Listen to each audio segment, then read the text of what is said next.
सरकारी विद्यालय को जीवाकू पक्का रास्ता नथिबारु हंतसंत पिला वर्षा हेले विद्यालय को आसुनाहांती पिला विद्यालय रे पढ़ुछि ताला एभली घटना देखिबाकू मिलिछि चांदवाली ब्लॉक चड़दिया पंचायत हरिशपुर सरकारी उच्च प्राथमिक विद्यालय रे ए विद्यालय रे 130 रु अधिक पिला पाठ पढ़ुछंती हेले विद्यालय को जीवा आसिबा निमंते रास्ता नथिबारु पिला विद्यालय को आसिबाकू आग्रह प्रकाश करूनाहांती। विशेषकर वर्षा हेले माटी कादुओ रास्तार पड़ी खंडिया खाबरा हेउथिबारु अभिभावक माने पिलामानंकु विद्यालय को छाड़िबाकू राजी हेउनाहांती। पक्का सड़क ठारू विद्यालयटी प्राय 1 किलोमीटर दूर में रही ए रास्ता प्रति प्रशासनिक स्तर में आंतरिकता नथिबारु पक्का रास्ताटी निर्माण हो पारुनथिबा अभियोग होइछि। तेबे पक्का रास्ता निर्माण करबा निमंते सरकारक पाखरे निवेदन करिसेंती छात्र छात्री।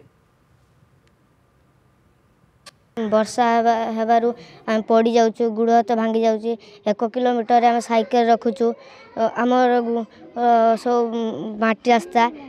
आम आसीपार ना आम भी आसचु आमर गोड़ हाथ भांगुची सार मैंने भी ठीक भाव में आसीपार ना गाड़ी नहीं कि आसुँच गाड़ी अधा रास्ता रखिकी आसुँच आमर रास्ता दरकार सरकार को निवेदन आम रास्ता गोटे हो प्रशासन निकट में दाबी करुच्ची जदि ए विद्यालय को भल रास्ता करते पिला माने ठीक माने सुरक्षित विद्यालय को आसी पारंते शिक्षक माने ठीक टाइम रे आसी पारंते तेणु भल टे सुविधा होता यहाँ मु प्रशासन को निवेदन करुच्ची रास्ता करने।